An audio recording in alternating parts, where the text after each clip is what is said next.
Hi, friends. Welcome to another episode of Inspire Careers Spotlight on Careers, the video podcast series where I bring you best-in-class information from all over the career management space to keep you up to date and help you manage your careers. And today, we are going to talk about something that so few people think about, and I'm going to give you a perspective from both sides of the desk on this, and that is why your references very likely cost you that last job offer and you had no clue. So, what do I mean by that? Well, let's take it to the application process first, okay? Let's walk through the process. Listen, I get contacted every day. People are out there. We know how tough the job market is right now, right? The job market is so difficult right now. An average search is taking anywhere between 4 to 9 months, depending on the level that you're at. The higher you go up in the food chain, right? The less jobs there are up here, and the more competitive they become. So it takes even longer. So if you're in a mid-level professional job, you're probably seeing 4 to 6 months, executives, 9 months. And that's with a strong strategy, right? 6 to 9 months even. If you got no strategy and you're just going to be applying online, I'll tell you, it's going to take you at least a year. Just the way it is, right? And we keep talking about this and talking about it. And yet people continue to only apply online. I don't know why they do it. I do know why they do it. You know why they do it. You know why you do it. And I guess I know why I would do it too. And that's because it's hard to network. It's hard to talk to people. And it's a lot easier to press buttons and just keep pressing apply, apply, apply. And we think we're being productive. We think it's going to lead to results because we heard somebody else it led to results. Or maybe that's how we got our last position. But things are different than they were last time. Okay. And that's really where I want to start today's podcast, is that what worked for you in the past is not going to work for you today. The job market is different. Employers are different. The economy is different. Everything is different. So you are going to find yourself likely in a position where the old strategies and the old days just aren't getting you to the same places. How many times did you look back in your career and say, gee, I didn't have any trouble before. I either fell into these jobs, people recommended me, I just continued to get promoted, and now I can't pay somebody to give me a job. Like, what the heck happened, right? This is where we are today. So this is what I want to talk about, because this is a piece that really, this is where people's strategy tends to fall off the ledge. So what I mean by that is people know the importance of a good resume. Many people know and don't do it. Can't talk about that today. That's a whole other topic. But many people know you need a strong resume that's going to make you competitive, whether you are applying online or you are networking, as you should be, because up to 85% of jobs are gotten through networking. But even then, you're going to share your resume with your network, and you're going to share it with recruiters because they're included in networking. And it's got to be strong right out of the gate, because you do not often get a second bite at that apple. So you are going to have to just put your best foot forward. So you need a strong resume. LinkedIn profile. How much can we talk about that? About having a strong, optimized profile. And I've done other videos about LinkedIn. I'm going to be doing another one on its LinkedIn 360 brew about the new way that LinkedIn is really interpreting content and interpreting your profile and pushing your content out to others. You can call it the algorithm, but it's really more complicated than that. And we'll talk about that. But for the purposes of today, it really is the last thing you tend to think about, and that's your professional references. And I'm going to also throw in your recommendations on LinkedIn, but we'll talk about that in a minute. How valuable are those really? But professional references. People ask me all the time about, should my resume be one page or two? And people push back on me about, what should I put in my LinkedIn profile? Oh, I'm uncomfortable disclosing a little bit about myself. And then I go into the whole explaining why it's so important to have this different approach on LinkedIn than it ever was before. Why you really need to meet your audience in this first person voice, and why a content strategy is so important on LinkedIn now, and how you have to understand the algorithm and how it's so much more than just keywords today. We go through all of that. I teach people how to use LinkedIn. We do all of this. But nobody, I shouldn't say nobody, but very, very few people ever ask me about references. Yeah, I give my clients a professional reference template. And in my formal job search strategy plans that I develop, we talk about that, and I share how to get recommendations from people on LinkedIn. But I get very few questions on references. And I think that is because people assume that it's just an afterthought and they assume they know how to do it. And they really have not taken into account how critical a piece of the equation it is. So, yes, you need your resume. Yes, you need a LinkedIn profile. Yes, you should be networking above and beyond any other activity you do. But at the end of the day, you can get a fabulous interview. But I'm going to guess that if you're getting interviews and you're not landing that job, you're always coming in second. They're always telling you, oh, you're second. It might be your interview skills. Well, I'm not telling you it's not. Could be. But I'm also telling you that it very likely could be those professional references. Let's break it down. Let's talk about why I'm going to say that. And it is meant to make you uncomfortable because I am guessing that most of you that are watching this have tired old references, have not put the effort into it that you probably should, and are making assumptions about your references that you should not be making. So let's talk about that. All right. How do most people pick their references? Most people pick people they used to work with, right? Their former bosses or people that they worked with, like peers. Maybe even creatively, maybe they pick vendors from a previous job, but it really tends to be a previous job. Unless, of course, maybe you've been downsized, right? And then you can go back to your most recent boss and say, hey, would you help me? But this is the other thing. And I see this a lot with college kids who go to talk to their professors, but I also see it with professionals that go to their bosses and say, I know, I'm getting cut next week with everybody else or whatever. My last day is next week. Could you write me a reference? Could you give me a reference? Oh, I'd love to be a reference for you. Sure, I'll be happy to be a reference for you. Let me know. Let me know. Let me know might not happen. Who knows? I'll tell you, the minute you walk out the door, the minute you sign severance papers, the minute you graduate, whatever it is, whatever your circumstances, your ability to influence that drops dramatically. Your street cred with them goes down because now you're out of sight, out of mind.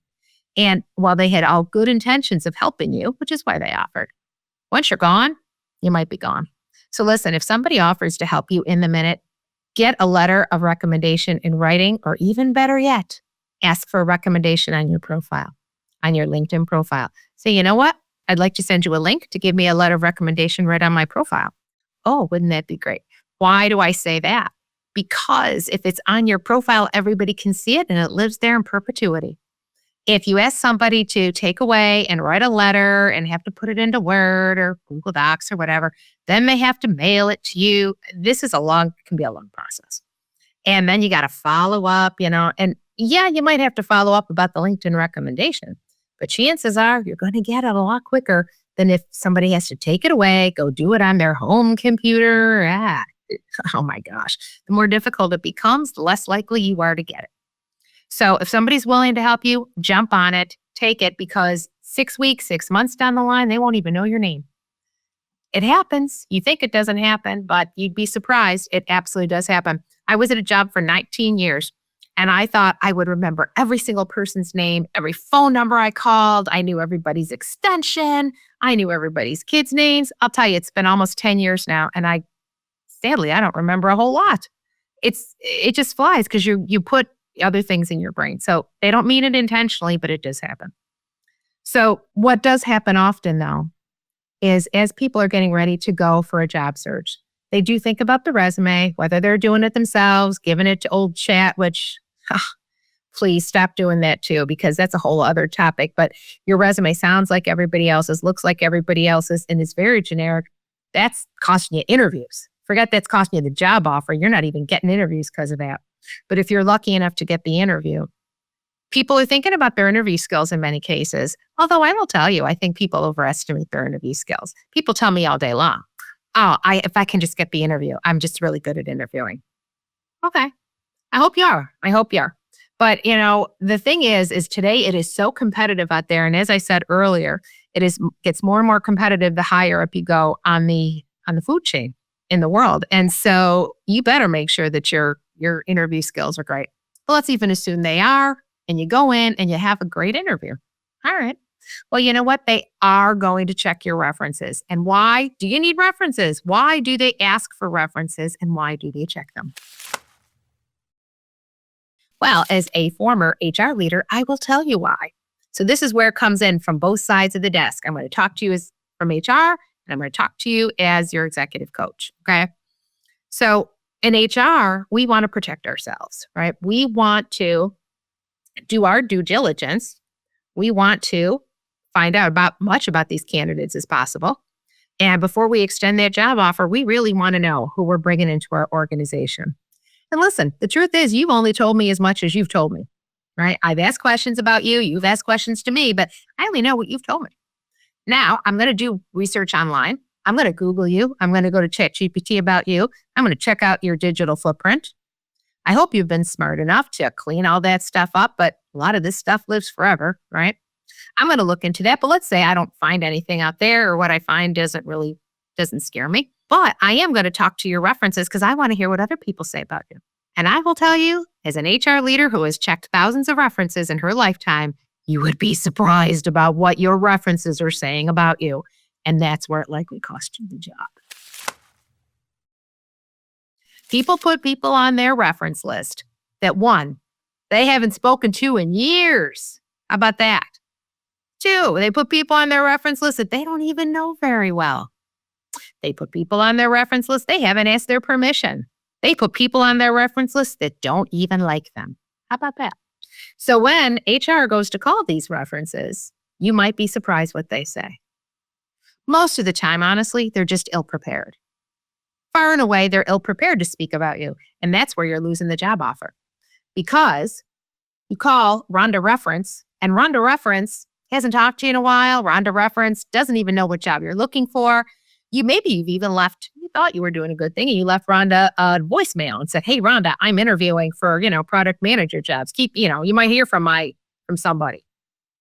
Great. Well, that doesn't tell her a whole lot. And so she doesn't really know what they're looking for. She's ill prepared to talk about you. And it only gets worse if it's been years that she hasn't spoken to you, if she doesn't know about the job, if she doesn't know about the company, and if you haven't prepared her for what's important to the company and what you're telling them your differentiator is and why they should be talking to Rhonda. Because if they're not talking to Rhonda, they could be talking to a lot of other people. Why her? So what do you want her to talk about? This is what's costing you the job interview. People are ill prepared to talk about you, and you are wasting the HR person's time. And your competition has a great reference. They prepared their reference, people. They have shared their resume with them. They've shared the job posting with them. They know about the company. They've briefed them. They've actually called them and spoken with them. How about that? They have prepared them for success, and there's no surprises. Now, could there still be a surprise on the HR end? Ooh, I want to talk to you about a Joe job seeker. Yeah, there still could be. And I will tell you, there has been times that I have asked people point blank on the phone about their reference. And I've said, would you hire this person again? Describe to me how well they did on this project. Were they your go-to person? I had different questions, that I would ask. And people, because you're not listening and they feel some anonymity because they know that I'm not going to go back to them. I mean, you just don't. They feel like they can say whatever. And they do. Sometimes. I have had people say to me, well, I don't know why he chose me as the reference because I really didn't work with him. I don't know why he chose me as the reference because we didn't get along very well. I don't know why he chose me as the reference because ... There's 100 reasons. So this is what's costing you the job. You've got a great track record, right? So you've applied for the job. You got the phone screen. Maybe you've gone through 2, 3, 4, 5, 6 interviews because today the job search is taking that long. Employers are minimizing their risk with people. They are being extremely careful about who they hire. And as a result, the hiring process is taking that much longer. And then you get all the way down past the interview, all those phases you went through. And now they're checking your references and you fall off a huge cliff because you've got lousy references, old references, people that don't know you or people that don't care. Now, why do you do that? Because you don't think about it. Because you think, and I don't know, I kind of get it, but I think it's because people think about the tools of job search, right? The resume, LinkedIn, and things, and that's where our attention is. But really, A reference or a LinkedIn recommendation is a tool too. And it's these little things at the end is really that last 10%. And people just assume other people are going to do how they think, and they don't prepare people well. And that's the problem. You can't make assumptions. Everyone has their own lives going on. They have a lot of stuff happening. You are not their first priority, believe it or not. Even if they have the best intentions, you are just not their first priority. So you've got to set them up for success if you want them to be successful for you. So that means keeping in touch with your references and not calling them once every 7 to 10 years when you need a new job. That's rude, first of all. It's poor career management. And would you appreciate it if people did it to you? I don't think so, right? So, not a good practice on any level. Good career management is about keeping your resume up to date all the time, keeping your LinkedIn profile up to date, posting, engaging, bringing new people into your network, contributing to others. And it also means keeping touch with your references so that it's never a surprise where you're at, what's happening with you. And that doesn't mean that you have to keep them engaged 24 hours a day. It doesn't mean, that they have to be your best friends. But to call them just whenever you need a favor is rude. And is it any wonder that people won't help you? And I've had that experience, I have to be honest with you. Somebody that used to work for me years ago, many, many years ago, put me down as a reference. Didn't bother checking with me. Hadn't talked to this guy in a long, long time. And I got a call one day out of the blue. Wow. And I said, I'm sorry, I don't know what they're doing today. I was that person. Because if you don't tell me, I can't help you. So there again, I don't know if they got the job or not. I don't remember, to be honest with you, but I'll never forget getting that call. So that's the last thing you want to do. Don't make that assumption. And that's where our heads are still stuck in the 90s, is we're still thinking, wow, maybe I know well enough that my resume is outdated, but I have not updated my thinking about my references. And this goes back to really that whole management piece of how we're handling our careers and the professionalism. And nobody deliberately tries to do it that way. I know. It's really the last thing. And you've got your mind on so many other things. I know. I understand that. But this is the last piece that you really can control a lot of it. You can control 90% of it. Can't control what they say when they get on the phone. Everybody's going to do their own thing. But you can give them respect. You can give them a head start. You can give them information. You can give them gratitude and respect and hope it turns out well. That's going to help you land the job. And when you don't do those things, it's going to cost you the job. So taking the time to do that early in the process, but it starts earlier in the process. But if you haven't thought about it, start it early in the job search process. But again, this is something you should be contacting people repeatedly and turning over. Maybe you have a list of, ideally, I'd love you to have a list of 10 people for references so that depending on the job or the company, you can pick and choose which people you're going to use. That's the other problem. People use the same 3 or 4 people forever. I don't want to hear from somebody if you worked for them 25 years ago. It just doesn't matter anymore. Employers don't care. And if you're competing against someone with a great resume that knows exactly what their value is, has great references, you are going to get left in the shuffle. So you've got to think about all these things. This is today's job search. And it doesn't give me pleasure to tell you that because I know the pain of it. But what it does do is allow me to tell you, look, there is light at the end of the tunnel because here are the pieces you got to put in place.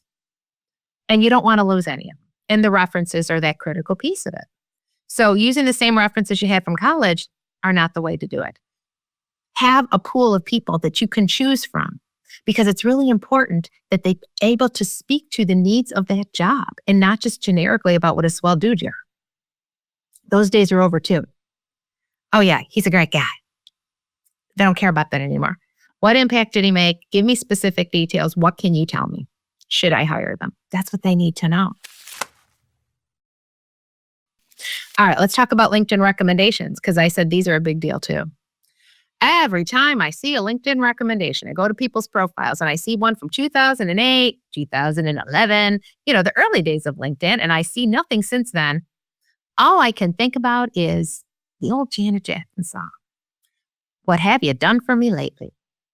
Because I can't help wondering, if you were big on getting those 16 years ago, 15 and 16, 17 years ago, what happened?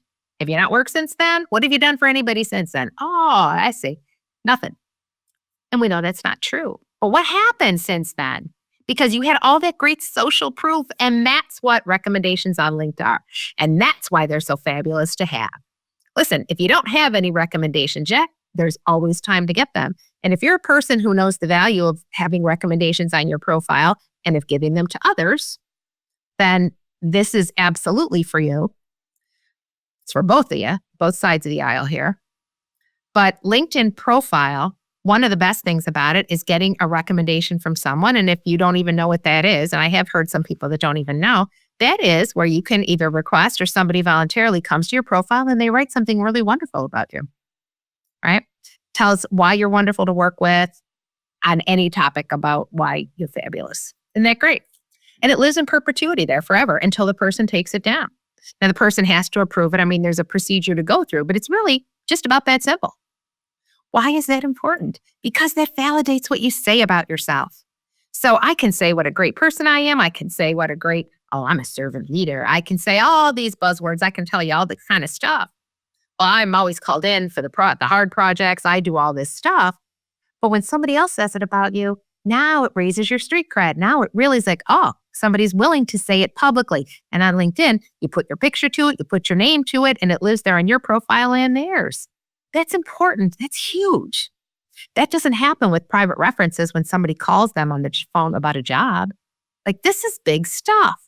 And when people do this for you, it's a huge thing. I'm so grateful when people do it for me on my profile, clients I've worked with or people I've served before. I love it because they've taken their time, first of all, and they don't have to do anything. And second of all, they're putting themselves out there. So, they're supporting me, and I don't want to betray that trust. I want to make sure that whoever reads that and might work with me, that they feel that all these people have not steered them wrong. So you should feel the same thing. It's important to have this social proof. This is our world today, right? Why do people go and get their headshots done well? Or I even have AI do it for you. The point is, you want to step forward with your best foot forward. And that's what we do with our LinkedIn profiles, getting it completely optimized, telling our stories powerfully, making sure people understand our value when they come to our profiles.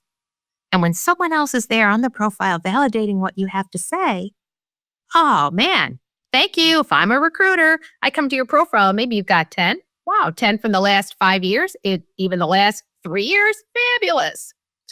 Now, the other thing I see a lot though, and I will just mention this, when people know that they're getting let go from a position, that tends to when they start sending them all over. Oh, could you send me a recommendation? And then they get, 4 or 5 in quick succession, and then they don't get them again till they lose the next job. Again, that's poor career management. You should really be thinking about this in between those jobs.